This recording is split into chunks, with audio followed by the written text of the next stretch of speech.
Alright, who's winning in a fight? A white girl with a chai tea latte or a 5,000-year-old ancient culture? Apparently the white girl, if you ask Desi TikTok. I'm just kidding. Don't click off. Don't. Let me tell you something! Let me tell you something!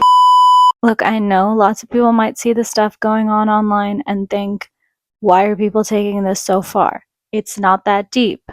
We can't appreciate cultures anymore. But those people would probably have very little knowledge on the history and context of a decades-long theft of our culture. On the flip side, I'm in a bit of a unique position here. While I am an American citizen, I did not grow up in America. I especially did not go to high school here. I moved back to Karachi, Pakistan at the age of 8 and did not return back to New York until it was time to attend a foreign college, as every burger Pakistani does. National pride. And while high school in Pakistan is not for the faint-hearted, I do not envy those who had to be here in America getting bullied by Brittany or Tiffany and developing a lifelong internalized racism. But through my unique position and lens, I want to achieve 3 major things. 1. Provide evidence. The most common talking point from the opposition in the Scandinavian scarf debacle is we have no right to claim a scarf style as our own, therefore we are not entitled to any credit. Who's to say she was not wearing it in a European way? What makes a scarf a dupatta? I'll answer all of those questions and with solid evidence to back me up. Second,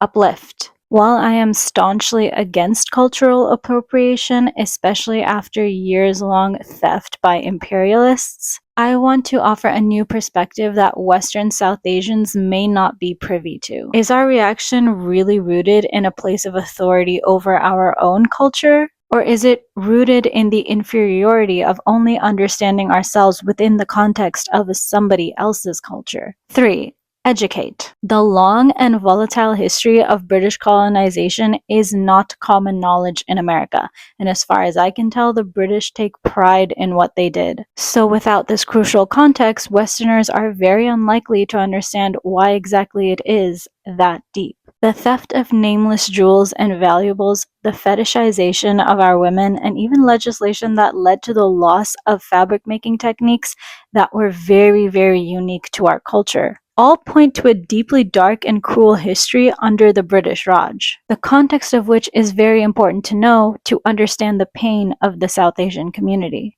So, let's get into it. Oh yeah, we're diving straight into the heart of this debate. But first, let us define what is the dupatta. The word literally translates to dual cloth strip. The word du in Sanskrit means two, and patta means strip of cloth. So, a scarf or a shawl made of dual cloth. It's a garment traditionally worn by women and femmes in South Asia with traditional clothing such as shalwar kameez, saris, and lehengas. Yes, we will get to that one too. Historically, the dupatta was used as a head or upper body covering for modesty, as the aunties love to remind me, but to their dismay, the dupatta long ago expanded far beyond its reserved personality into a classic and fashionable accessory. During the Mughal Empire, it transformed from a practical garment into a statement piece, more ornate with intricate embroidery, finer fabrics, and more detailed embellishments. While it is definitely still used in its original practical form across the subcontinent, I would personally describe it as a traditional statement piece, whether worn modestly or not, both of which are fine. It is still always styled according to the individual's tastes. So maybe it's time for a wardrobe update, Shagufta auntie. Brittany's doing it.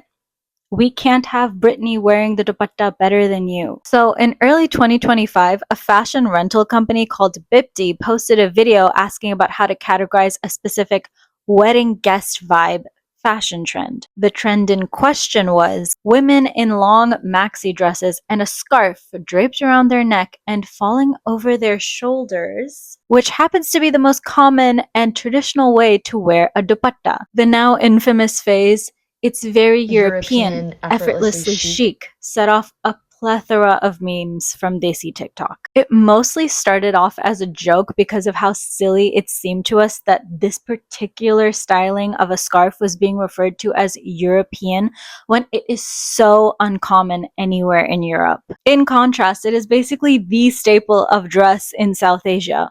Exhibit A, my literal high school uniform back in Pakistan. This particular styling of the scarf is so commonsensically linked to South Asian fashion that the ignorance of this woman and whatever so-called fashion brand she represented seemed justifiably laughable. But I think it was the response from many European descendants that turned this meme into a full-on culture war. And you know I love those. So here I am. One side says this particular use of the scarf belongs to our culture and should be recognized as such. The opposition says the scarf does not belong to any one culture and simply wearing it on the shoulders does not turn it into a dupatta. Guys, there's only one way to settle this. We gotta go straight to the source. But what is the source? Well, a dupatta is a scarf. So what is the earliest possible evidence of a scarf? Now, I couldn't literally dig up Nefertiti's grave for you, but I did do some digging. And I'm quite proud of my extensive research for this video. I tried my best to get as close to the source as I possibly could with a Wi-Fi router and not having to leave my room. But I did get enough to support my forthcoming claims. So follow me down the memory lane of humanity, which is also known as history, and I don't really know why I put it like that, but it's in my script. So one of the earliest records of the use of a scarf was Nefertiti's headscarf. She used it as a protective garment around her hair under her iconic headdress,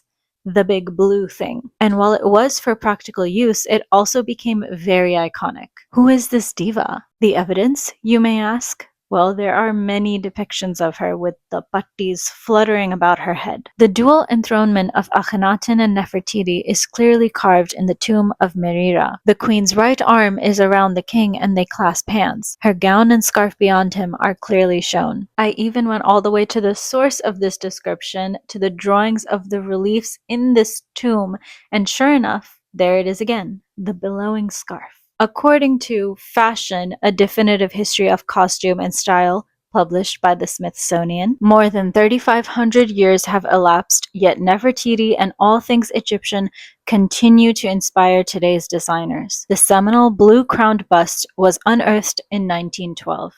Upon its Berlin unveiling in 1923, this arresting image had an immediate impact on the public, cementing a fascination for all things Egyptian. Egyptomania gripped fashion design of the Art Deco era, from scarab jewelry to flowing draped dresses and dramatic, deep headbands. And what exactly are these deep, dramatic headbands? Could it be, though you don't say, headscarves of the 1920s, which transformed over the decades into multiple different styles and uses?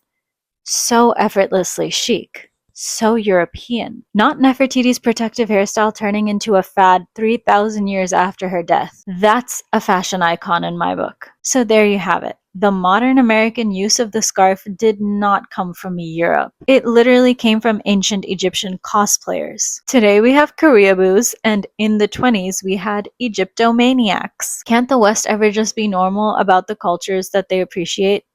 Why do they have to make everything a thing? Okay, so we've established the origins of the Western scarf to be ancient Egypt. But where does South Asia fit into all of this? Ancient Egypt is much closer to European history than it is to the history of the subcontinent, especially with its relationship to civilizations like ancient Rome, which are also cited as some of the earliest evidences of scarves. All of these examples of scarves match pretty well with today's European styling, and they can all be traced back to the Western world. In this case, the West being anything north and west of the subcontinent. So is that it then? Is the origin of the Western scarf older than the dupatta?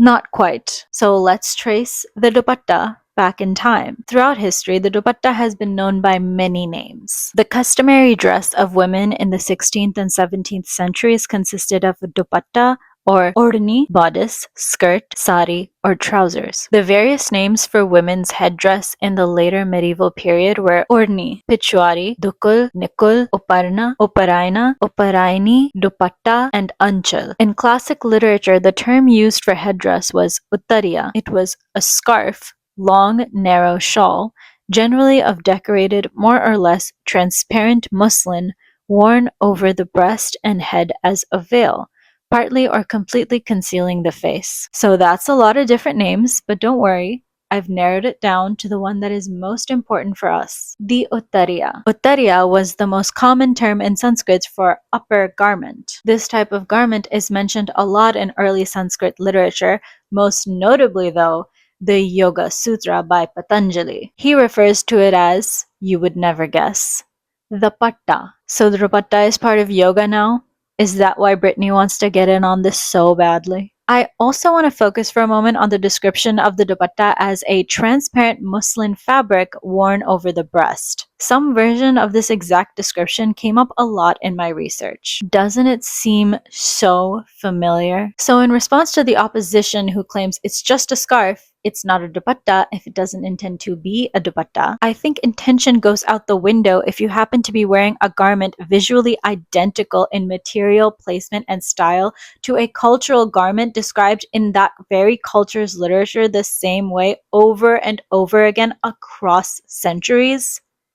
But hey, that's just me. Anyway, uttariya is widely agreed upon to be the origins of the dupatta. Most people don't know this, and I certainly did not, but the dupatta did not actually start off as an exclusively female accessory. They started off as a common garment among men in the subcontinent, especially during the Vedic period. And when it came to its use among women, it seems to have had very little to do with modesty and was considered more of an additional garment, just like it is today, a fashion accessory. The uttariya is conspicuously absent on the bust of the yaksi. The upper part of these figures is quite bare. The yaksi of the Gwalior Museum appears to be a very dignified personality. It is also not improbable that this yaksi, like the latter, was worshipped, since the scarf was only an additional piece of attire and not intended to cover any part of the body.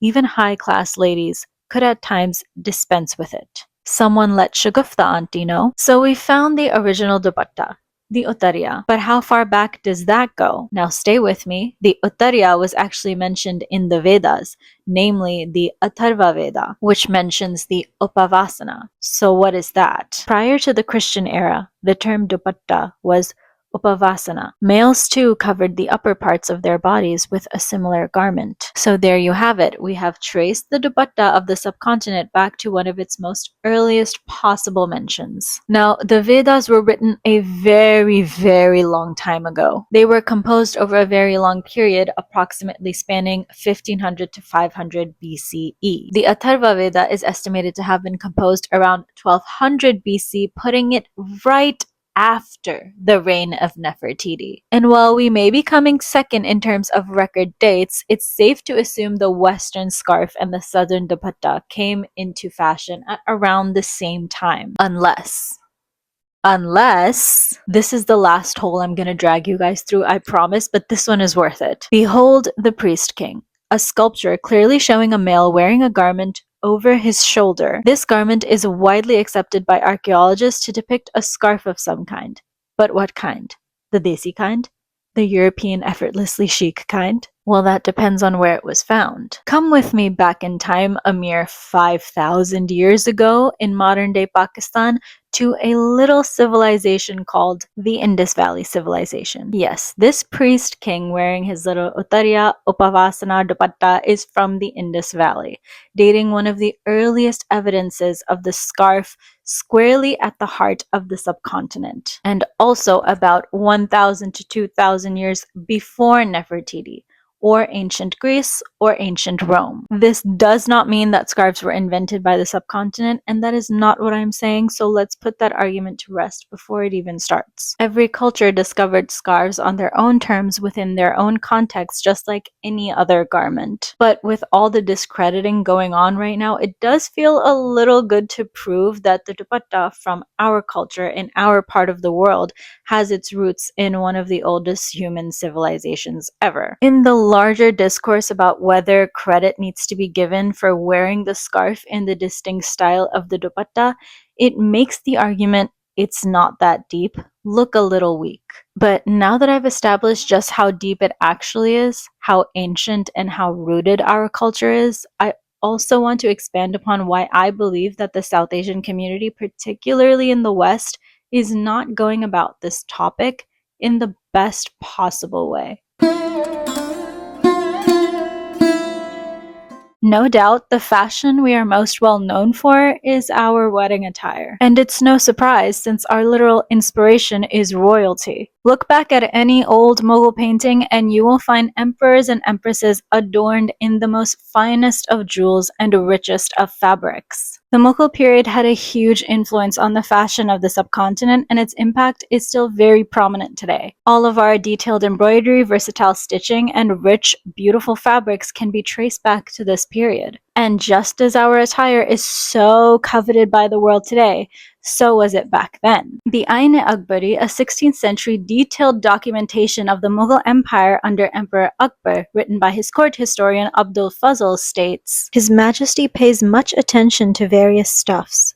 Hence, Irani, European, and Mongolian articles of wear are in abundance. Skillful masters and workmen have settled in this country to teach people an improved system of manufacture. The imperial workshops, the towns of Lahore, Agra, Fatehpur, Ahmedabad, Gujarat, turn out many masterpieces of workmanship, and the figures and patterns, knots, and variety of fashions which now prevail astonish experienced travelers." So we've kind of always been that diva. This is my sherwani. For those who don't know, it is traditional formal dress for men in Pakistan, most commonly worn to weddings. The sherwani is believed to have evolved from the angarka of the late Mughal period, which in turn was evolved from the Persian, I might butcher this, balaba. And this gorgeous necklace is from Aisha's Accessories in Pakistan. Shout out. It's called amala. Mala in Sanskrit means garland, and these were traditionally long prayer beads in Hinduism and Buddhism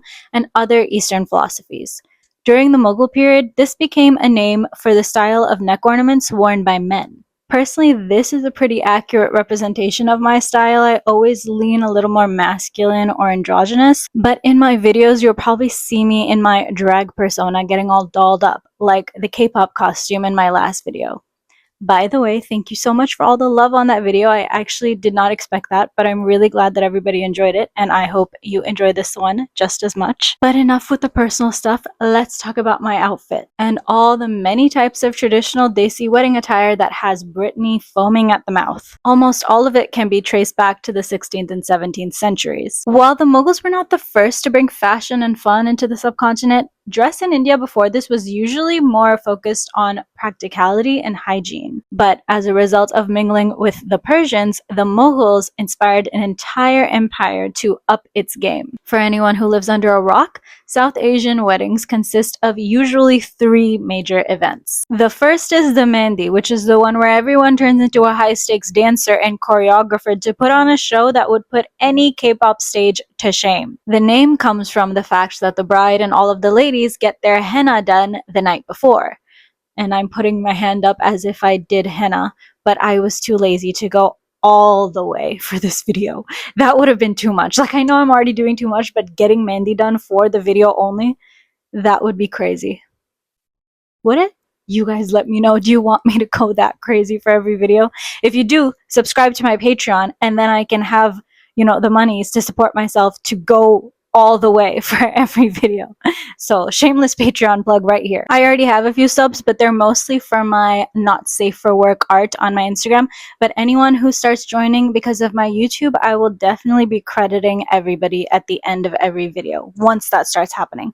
So feel free to subscribe if you want to. There's already a lot of really fun art on there, so even though I'm just starting my videos, you still get like years worth of other content from me already up on my Patreon. Okay, end of shameless plug. Let's get back to the video. The most commonly worn dress by the bride and all of the ladies at the Mehndi is the lehenga. We'll dive into that in a minute, okay? I'm saving the best for last. The second event is the main event, which is the wedding, and that is called the shadi. The specifics of this will differ depending on what region you're in, what religion you are, but generally it's considered a shadi, a wedding, across the board in the subcontinent. This event holds the most iconic dress, the iconic deep red, usually lehenga, and gold adornments that are just, I mean, that is literally why one of my only kind of preferences is a girl who looks good in red. The jewelry of the brides is pretty iconic too, and it is also very inspired by the Mughals. You have tikas, you have mata pattis, you have churiyan, you have jhumke, the giant nose ring. I think that Desi brides are the most beautiful brides out there. Open up arista.com for gay people, please, okay? Because I need it. Doesn't anybody have a hot lesbian friend that they can arrange marriage me to? Aunties, are any of your daughters interested? Please leave it in the comments. The last event, and I'm only speaking for Pakistani culture on this, is the walima. This is the reception dinner thrown on the groom's side after the wedding, and it is a Muslim tradition, mostly, I'm pretty sure. There is no specific code of dress for the bride here, but I've usually seen them wear jewel tones in Pakistan. The female guests, however, traditionally wear saris. I don't believe there's anyone out there who doesn't know what a sari is, but just in case, according to Merriam-Webster, a sari is a garment of Southern Asian women that consists of several yards of lightweight cloth draped so that one end forms a skirt and the other a head or shoulder covering. As for men, they usually wear suits to a walima, but some women wear suits too. Wait, so who would throw the walima at my wedding? Would I do it? To the Pakistanis who are already clickety-clacking, flying off the handle on their keyboards, just wait a second, calm down, breathe. Just know that anything you say has already been said to me 110 times over, and it's really not going to mean anything. I'm just going to delete your comment. If it helps to know, I'm not a Muslim, okay? And I'm not speaking for Islam at all, nor am I condoning homosexuality in Islam or whatever else you think I'm doing. Step away from this video if it triggers you, and let the rest of us have fun, okay? Besides, if I was Muslim, it would be too confusing. Do I get 4 wives? Do my wives each get 4 wives? Where does it end? It would be way too confusing. I'd break down the multiverse of religion or something, so it's better off. It's better off for everybody. Okay, no wonder lesbianism isn't allowed. Let's move on. Now, what I know you've all been waiting for. The lehenga. Let's get into it. The lehenga, or gagra as I grew up calling it, is a 2-piece set of a blouse and a long floor-length skirt. It has its origins in ancient India but was very much popularized during the Mughal period and came to be associated with royalty. According to Abdul Fazl, instead of drawers, some ladies wore lehenga, stitched on both sides and fastened with a belt, which appeared to be a short under-petticoat, and with it no chemise was worn. Over the lehenga is worn the common challis or petticoat. In the 16th and 17th centuries, stripes were very popular patterns for these skirts. Under the Mughal influence, long skirts became the fashion even if it meant hiding the foot ornaments. Today, the lehenga, just like all attire of the 16th century, is a wedding staple. This is the one that is worn most commonly by women at the Mehndi function. So, was this a lehenga? Can we be serious for a second? I really don't think so. Do you see the hem of the skirt? What Desi girl with any semblance of taste would wear a lehenga like this? Why do we want this to be a lehenga? And this is where I get into the problem that I'm having with some very Americanized, westernized Desis who seem to be responding to everything with a kind of place of resentment towards Britney. Who is Britney that I keep talking about, right? Britney is the racist piece of shit who made you feel like your language was weird, your name was an ugly sounding mouthful, your hair stank of curry. You get the picture. And I can only sympathize because I didn't experience it, so I am not trying to downplay it. And I completely understand the long-term harm that it can cause and the kind of internalized racism that can stem from it and how hard it is to undo that. What I really want to do is actually help people who went through that kind of find strength in their culture instead of being trapped in the shame of it because of those voices in their heads from the people who bullied them all the way back when. When you look at a picture like this, I understand it's not even the dress itself that sets some people off, but the wording, my unique dress, and this happened right after the dupatta incident, so all the feelings were really raw. The word unique inherently implies something different, something that stands out from the crowd, the very thing you, little brown girl, were punished for relentlessly. So you had to learn to assimilate. You had to learn to downplay what made you different to get that target off your back. You did things you aren't proud of, like getting annoyed at your mom for speaking her own language in public grocery stores, feeling like everyone was judging her for her weird accent. You felt ashamed of the food she cooked for you, or maybe even the name she gave you. Now you go by Mo or Annie. And then you got out of the cesspool that is high school and realized you don't actually make it in the world unless you learn to celebrate the things that make you different. So you start to try and undo all the damage and all of the harm. The healing journey begins. You try to find pride in the things you once shunned as lame and fobby. You realize you don't even have the confidence to speak in your own language. And now, on your journey to heal internalized racism, you are instead internalizing shame. Shame at the way you rejected your own culture for approval of the likes of Britney. And the resentment starts to build all over again. And just when your healing journey seems like it's starting to go well, you log on to Instagram or Twitter or whatever, and you see Britney at Coachella wearing a bindi and a cheap dollar store tika and henna tattoos. The audacity of this girl. And then here's another Britney talking about her unique prom dress, and isn't that a lehenga? And another one talking about European effortlessly chic, but that's a freaking dupatta. What is going on? And all that resentment bubbles and boils until you can't take it. Because if you had showed up to prom in an orange two-piece, even if it wasn't a lehenga, you would have been a laughing stock. You would have stuck out like a sore thumb. It wouldn't have been unique and quirky and cute. It would have been weird and fobby and lame. But Britney gets to feel special. So you get on TikTok and start posting all these memes like me wearing a sari to prom before all the white girls do it first. But you've completely forgotten that a white girl could never do it first, because wearing saris to prom is not unique and it's not something that white people can do first.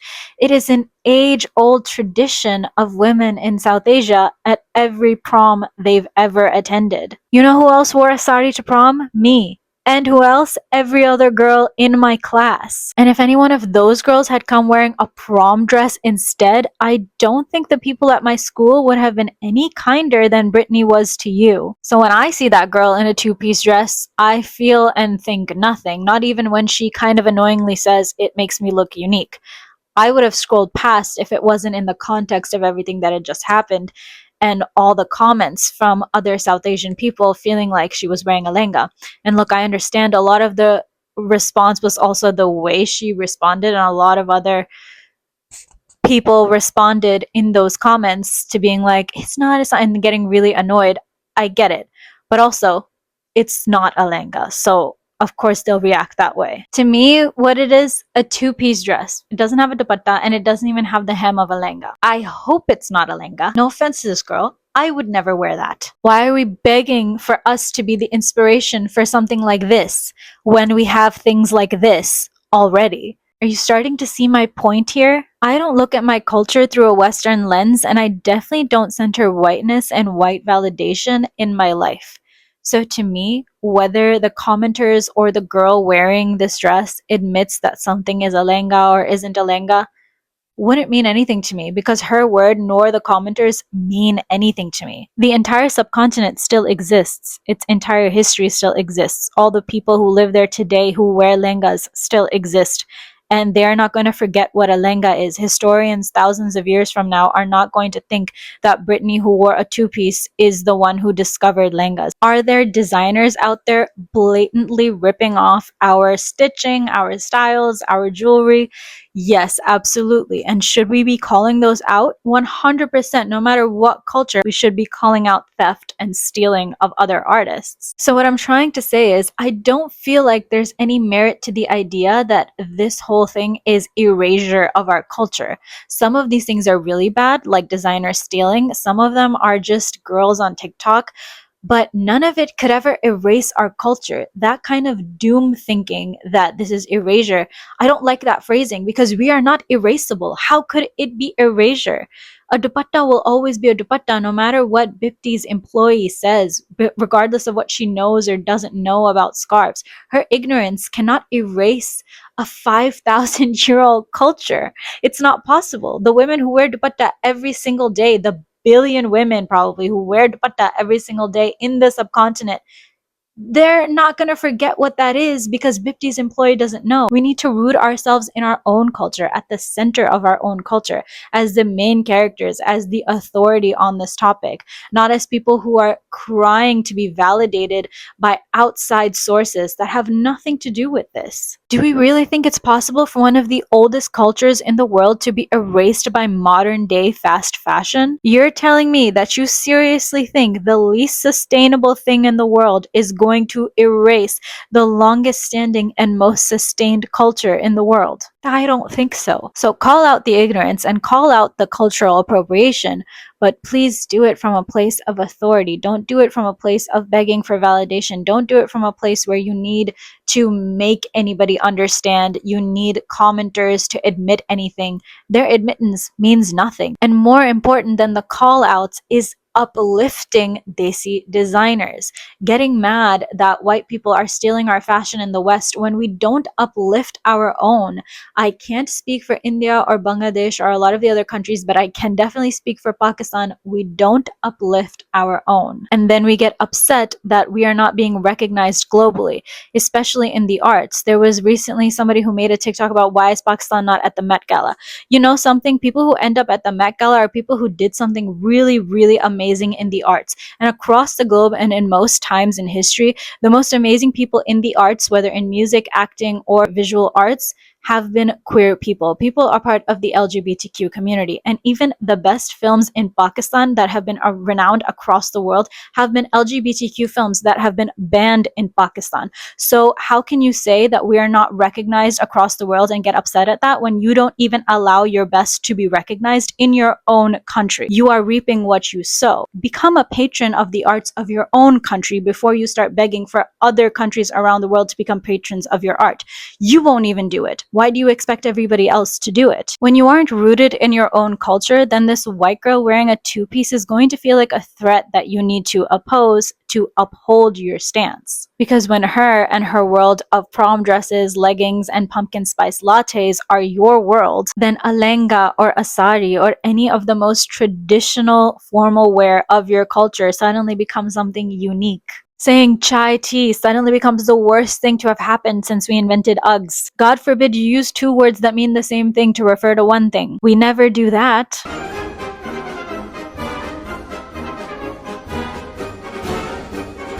I want people watching this video to realize we are the culture. Take yourself out of the Western bubble for just a moment and look at the bigger picture. Stop letting yourself be the side character in your own life, constantly chasing the approval of a culture that never had room for you. Make room for yourself. Don't ask for it, make it. Don't wait to see if people like Brittany will admit that you belong here. You don't need them to admit it. You deserve to be here. We need to be focusing on what you and I can do to evolve our cultures instead of how to make it digestible. Let Brittany think and say whatever she wants. And the thing is, did Brittany even say anything this time? The girl wore a two-piece. She never claimed it was a lehenga. The Bipti employee never actually called it a Scandinavian scarf. In fact, she said, not Scandinavian. She called it European for sure, because she's ignorant. But we coined the term Scandinavian scarf ourselves to make fun of her.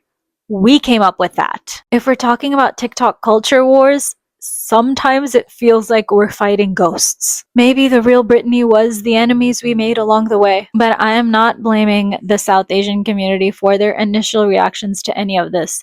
Like I said, context matters, and within the context of everything, everyone's just really fed up. And while some of this may be coming from personal resentment, a lot more of it is coming from this age-old thing called colonization, the remnants of a brutal colonial empire. When it comes to the ruthless theft of our culture in Hollywood, in the Western fashion world, or in history, we have a very serious problem. Okay, for all the white people still watching, it's your turn to receive a lecture, and I won't be anywhere near as nice, so buckle up. In the 19th century, the infamous British East India Company set their sights on the Kohinoor diamond, or the Kohinoor. Possessing the diamond and its guardian nation became a power fantasy for the Indian Governor-General, Lord Dalhousie. When Ranjit Singh, the Maharaja of the Sikh Empire and the Diamond's keeper, died in 1849, he left only a mere 10-year-old as his successor, Duleep Singh. Dalhousie saw this as an opportunity. He imprisoned the child's mother and swiped the diamond right from under him. Like taking candy from a baby. How evil were these people, seriously? I bring this story up not only because demands for the return of the diamond have gotten louder and angrier in recent years, but also to show the pattern of plunder and violation of the subcontinent from the West. I got copyrighted the last time I shared a BBC clip, so this time I'm just going to read out to you the words of this guy, which were very well put. There's a land that was rich with civilization, rich with wealth, which was admired and sought after by many imperial regimes. And over the years, that land had been dismembered. It had a lot of its wealth siphoned off to better and to uplift other civilizations across the globe. So what that leaves then is a land which is splintered, which is divided amongst itself, a populace that doubts its language, its heritage, and that trauma takes many, many, many years to get over and to put those pieces back together again. The last part, that's exactly what I'm trying to bring to the forefront. That's the reality I want my community to heal from. But I also need the Westerners to understand exactly how dark and cruel the history of imperialism is. You didn't learn it in school, but I did. And I got an A star on my Bach History GCSE, so you know that I'm obviously the supreme scholar on this subject. But let me share with you a story from my class that has still not left my mind till today. I have forgotten some basic math they taught me in school, but I have still not forgotten this story. Under the British Raj, new cartridges for weapons, a particular type that needed to be opened with the mouth, were introduced to Muslims and Hindu soldiers, sepoys, and they were rumored to be made of pig and beef fat. Some sources say this was indeed confirmed to be the case, and some say it was a rumor that spread like wildfire. But what matters from the story is, even the suggestion or the rumor was so believable because it was highly likely to be the truth. Because this was just the cherry on top of so much gross oppression that had been piling up that it led to the Indian Revolt of 1857, the Sepoy Mutiny. This was not the first or the last time the British Raj had gone out of their way to dehumanize the people of the subcontinent by disregarding their religion, their culture, or their values. The level of hazing, not even hazing at this point, just straight up torture, sticks with a nation for a long time. It isn't only our conscious or our subconscious mind that remembers, our body does too. The deadly famines of India under the British rule have had such a profound effect on the South Asian people, making us more susceptible to diabetes, heart problems, and a myriad of other diseases. While it's true that geography and harsh weather conditions were the main cause of the famines, British rule only exacerbated the issues because, again, they felt no obligation to direct resources toward the people of the subcontinent. They neglected our needs while being the ones in control of our resources. We were never their primary concern. Only our wealth was. And boy, was that wealth looted like there was no tomorrow. Just about, no, I don't know, a couple $1 trillion worth? The economist Utsa Patnik estimated it to be a value of $45 trillion. This has been disputed, but while people debate that exact number, you won't find many credible sources stating anything other than $10 trillion. So when you've been that gigantic of a thief to the same people over and over again, you can't expect them to suddenly give you the benefit of the doubt. Do you think Dora is just going to believe Swiper the Fox if he shows up asking for her backpack, being like, I'm not going to steal it this time, I'm just borrowing it? No. She might actually, because she's an idiot, but we're done being fooled, alright? One online controversy that will always get even me to raise my eyebrows was Emma Chamberlain's jewelry at the Met Gala, namely the Patiala necklace, a stolen necklace from the Maharaja of Patiala, now acquired by Cartier. I mean, what a metaphor for Western imperialism. One of our stolen valuables, which was a symbol of power and status, now ends up on the neck of a 20-year-old white woman for the honor of being a vlogger.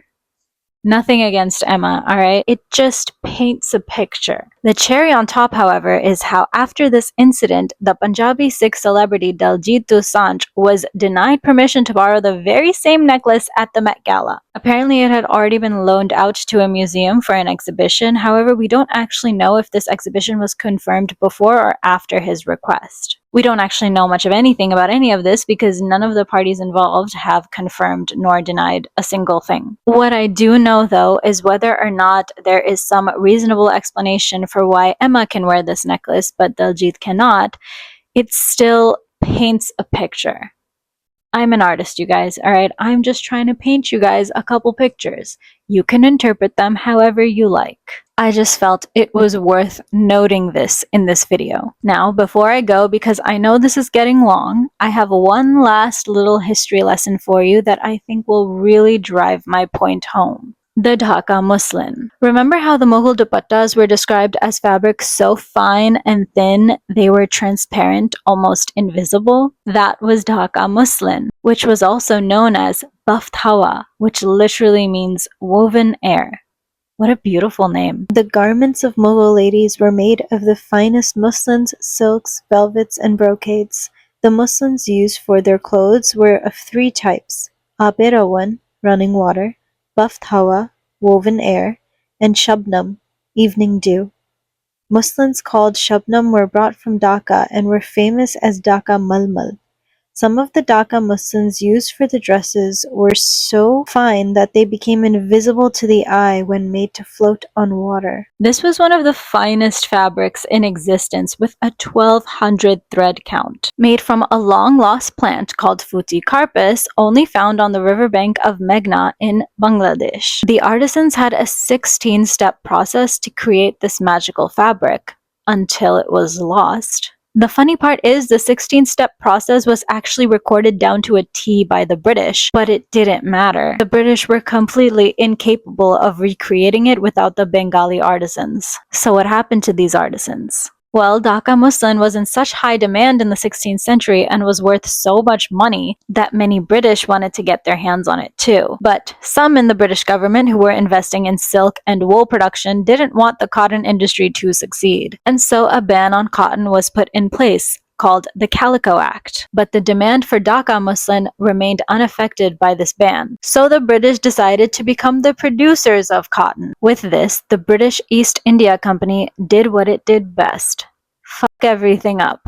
They came in, seized control of the production and of the artisans. These artisans, who had once been self-employed, were now servants with barely livable wages, and they were withstanding a lot of oppressive working conditions. With every species of monopoly, therefore, every kind of oppression to manufacturers of all denominations throughout the whole country has daily increased, insomuch that weavers, for daring to sell their goods, and dalals and pickars, for having contributed to or connived at such sales, have, by the company's agents, been frequently seized and imprisoned, confined in irons, fined considerable sums of money, flogged, and deprived in the most ignominious manner of what they esteem most valuable, their crafts. So they were forced to leave their jobs and go work on the farm, until there were no artisans left who knew how to create this beautiful work of art. And even the plant needed to create it,